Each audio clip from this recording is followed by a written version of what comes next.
جی تو بسم اللہ الرحمن الرحیم۔ کل ہم نے پڑھا کہ مامون الرشید کا انتقال ہو چکا ہے، تو ابھی وہ تھوڑا سا جو ملک کا جغرافیہ ہے، کون سے صوبے کس کے پاس ہیں، وہ بتانا چاہ رہے ہیں۔ چلیں۔ جی، بسم اللہ الرحمن الرحیم۔ صوبوں اور ملکوں کی خود مختاری۔ خاندان بنو امیہ کے خلفاء جب تک حکمران رہے، دمشق تمام عالم اسلام کا ایک ہی مرکز اور دارالخلافہ تھا۔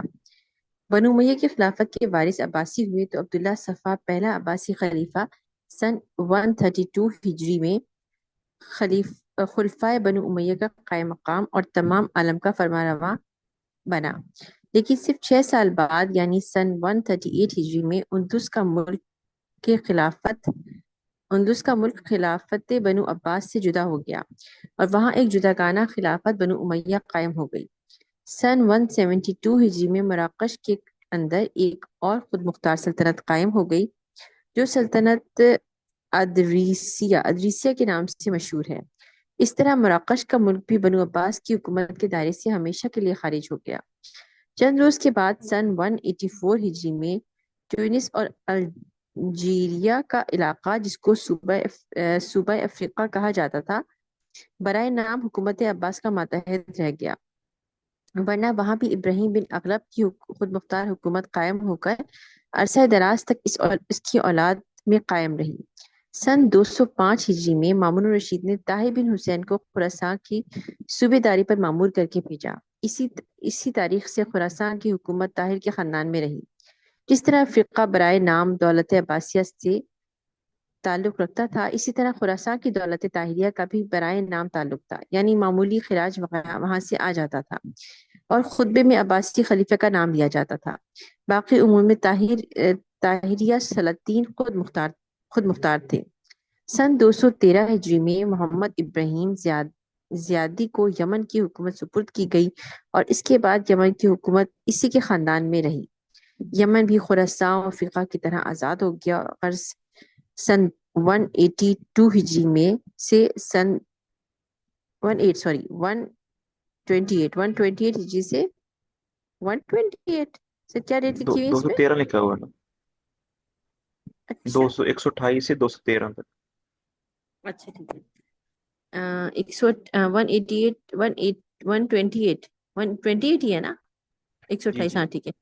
128 ہجری سے 213 ہجری تک صرف 75 سال کے عرصے میں دولت امویہ اندلس، دولت ادریسیہ مراکش اور دولت اغلیہ افریقہ اور دولت طاہریہ خراسان، دولت زیادیہ یمن، یعنی 5 آزاد سلطنتوں کی بنیاد مامون الرشید کے زمانے تک، اس وقت تک بنو عباس کی دولت و حکومت کی ترقی پذیر سمجھی جاتی تھی، قائم ہوئی۔ ترقیات علمیہ۔ مامون الرشید کے عہد حکومت کا کوئی ایک سال بھی ایسا نہیں جو جنگ و پیکار اور زد و کیا پڑیں گے زد و خورد کے ہنگاموں سے خالی ہو، اور مامون الرشید کو ملکوں اور صوبوں کے انتظامات اور باغیوں کی سرکوبی کے اہتمام سے فراغت حاصل ہوئی ہو۔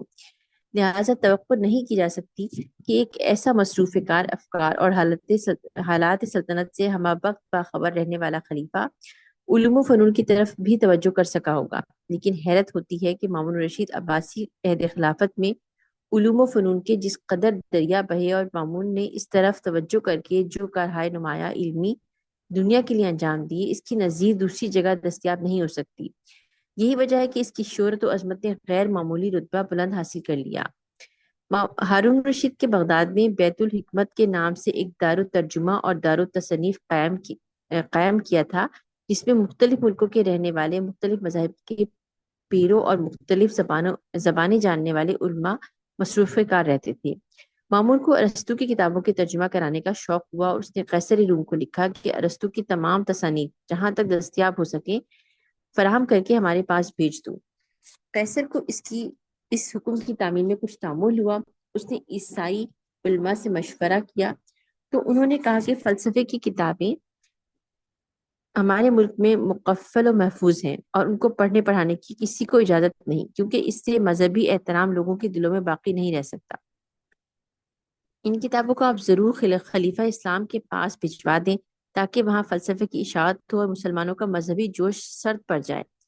فیصل نے 5 اونٹ ان کتابوں سے لاد کر مامون الرشید کے پاس بھجوائے۔ مامون الرشید نے یعقوب بن اسحاق کندی کو ان کے ترجمے پر مامور کیا۔ پھر مامون نے خود اپنی طرف سے عیسائی علماء کو جو اس کے ہاں نوکر تھے بلاد روم و یونان کی طرف روانہ کیا۔ وہاں سے علوم و فنون کی کتابیں تلاش کر کے لائے۔ قسطہ بن لوقا ایک عیسائی فلاسفر خود اپنے شوق سے روم کے ملک میں گیا اور وہاں سے کتابیں تلاش کر کے لایا۔ مامون رشید نے اس کو دارالترجمہ میں نوکر رکھ لیا۔ اس طرح اس نے مجوسی علماء کو بڑی بڑی بیش قرار تنخواہوں پر نوکر رکھ کر مجوسیوں کے علوم و فنون کے ترجمے کی خدمت سپرد کی۔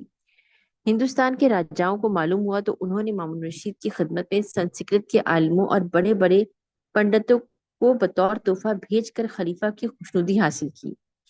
بیت الحکمت کے مترجموں مترجموں کی تنخواہیں 2,500 تک تھیں اور ان کی تعداد سینکڑوں تک پہنچ گئی تھی، جن میں یعقوب کندی، حنین بن اسحاق، قسطہ بن لوقا، بال ابی بال بکی سر کیا بال لکھا ہے؟ بال بکی البکی اور ابو جعفر یحییٰ بن ادی جبرائیل بن کیا پڑھیں گے صحیح۔ بخشیو بخشیو وغیرہ بہت مشہور ہیں۔ علاوہ تنخواہوں کے مترجموں کو ہر ایک کتاب کے ترجمے کی برابر سونا یا چاندی تول کر دی جاتی تھی۔ فلسطین، مصر، اسکندریہ، سسلی، روم، ایران اور ہندوستان وغیرہ ملکوں سے علوم و فنون کی کتابیں منگوا کر عربی میں تراجم کرائی جاتی تھیں اور بہت سے مترجمی ترجموں کی اصلاح اور نظر ثانی پر مامور تھے۔ مامون رشید کے ہی عہد میں ایک مشہور عالم محمد بن موسیٰ خوارزمی نے مامون رشید کی فرمائش سے علم جبر و مقابلے پر ایک کتاب لکھی اور وہ اصول قائم کیے کہ ان اصولوں پر آج تک نہ ترمیم ہو سکی نہ اضافہ ممکن ہوا۔ زمین کے گول ہونے کا حال جب یونانی کتابوں میں دیکھا تو مامون رشید نے جغرافیہ و حیت کے علماء کو بلا کر حکم دیا کہ زمین کے محیط کی پیدائش معلوم کرنے کے لیے کوئی وسیع و ہموار میدان انتخاب کر کے ایک درجے کی پیمائش کریں۔ چنانچہ سنجار کا مسطح مسطح میدان انتخاب کیا گیا۔ ایک مقام پر قطب شمالی کی بلندی کے ساتھ زاویہ قائم کر کے ٹھیک شمال کی جانب جریب ڈالتے اور ناپتے ہوئے بڑھے۔ یہ سر کیا فگر لکھی ہوئی ہے؟ 69 ٹو 692 692۔ ابلک 3 جی میل شمال کی جانب جانے سے قطب شمالی کی بلندی کے زاویے پر ایک درجہ بڑھ گیا اور معلوم ہو گیا کہ جب ایک درجے کی مسافت سطح زمین پر 692/3 میل ہے تو زمین کا کل محیط 24,000 میل ہونا چاہیے، کیونکہ ہر نقطے پر تمام زاویوں کا مجموعہ 360 درجہ ہوتا ہے اور 360 کو 292/3 میں ضرب دینے سے 24,000 میل کے قریب فاصلہ برآمد ہوتا ہے۔ اچھا، دوبارہ یہی تجربہ صحرائے کوفہ میں بھی کیا گیا اور وہی نتیجہ برآمد ہوا۔ خالد بن عبد المالک مروروزی اور یحییٰ بن ابی منصور وغیرہ کے ذریعے شماسیہ کی رصد کا تعمیر و مکمل کرائی اور اجرام و سماویہ کے مطالعے پر علماء حیت معمور کیے۔ فرمین بھیج کر ہر ایک شہر اور ہر ایک علاقے سے علماء و فضلہ طلب کیے گئے، علمی مجلس اور مناظر منعقد ہوئے۔ مامون رشید اس میں شریک ہو کر حصہ لیتا۔ ادیب، شاعر، متکلم، طبیب، غرض ہر علم و فن کے باکمال بغداد میں ایسے بلند پایہ موجود تھے جن میں سے کسی کا جواب دنیا میں ملنا دشوار تھا۔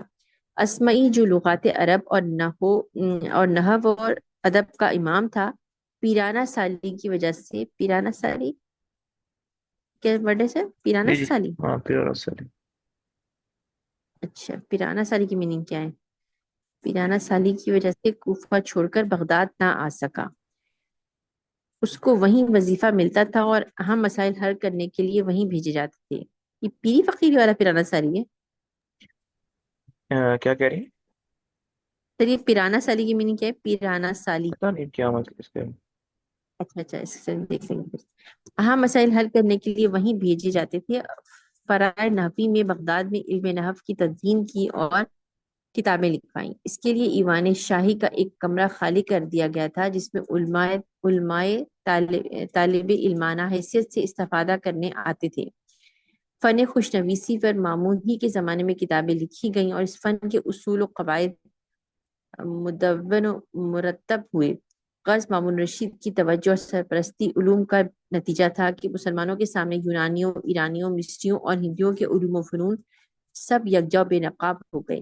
اگرچہ مسلمانوں کو قرآن و حدیث کے ہوتے ہوئے کسی علم و فن کی ضرورت نہ تھی، تاہم ان قدیم فلسفوں اور متفرق علوم کی طرف مسلمانوں کی توجہ نے مبذول ہو کر سب کو اس طرح مرتب و مہذب کر دیا کہ گویا نئے سرے سے ایجاد کیا. کامل آزادی سے کام لیا گیا اور بظاہر یہ مختلف قوموں کی حکمیاں علوم فلسفہ قرآن کے مقابلے پر آئے اور خدام اسلام کو موقع ملا کہ انہوں نے ان تمام فلسفوں اور تمام مخالف قرآن کے اصولوں کو غلط اور نادرست کیا ہے نادرست. نا- استغفر اللہ، اور نادرست ثابت کیا. اس طرح مذاہب و علوم کی مارکہ آرائیوں کا سلسلہ جاری ہو کر اسلام کی جو علمی فتوحات حاصل ہوئیں وہ ان کو ملکی فتوحات سے کہیں بڑھ چڑھ کر کریں جو عہد بنو امیہ میں حاصل ہوئیں. اور یہی علمی فتوحات ہیں جنہوں نے خلافت عباسیہ کے مرتبے کو خلافت بنو امیہ کا ہمسر بنا دیا. ورنہ فتوحات ملکی کے اعتبار سے خلافت عباسیہ ہرگز خلافت بنو امیہ کی حدیث و ہمسر نہ ہو سکتی تھی، بلکہ کہا جاتا ہے کہ فتوحات ملکی کے اعتبار سے بنو عباس کی خلافت سخت ناکام ثابت ہوئی کیونکہ وہ بنو امیہ کے فتح کیے ہوئے ملکوں کو سنبھال بھی نہ سکی. چل نہیں آتا ایک کوئی نہیں. امام احمد بن حنبل کا تذکرہ نہیں کیا گیا، حالانکہ کرنا چاہیے تھا. اچھا، امام حنبل کا، جی جی، ہاں وہ سنیں. اسی دور میں آئے تھے سر، جی جی جی امام یہی ان کا. احمد حنبل. جی جی یہ ان کا دور ہے پیک. اچھا، صحیح. اچھا سر، یہ خوارزمی کا ذکر آیا تھا پیچھے، یہ تو کوئی آئی تھنک سائنٹسٹ تھے نا؟ جی جی وہی وہی.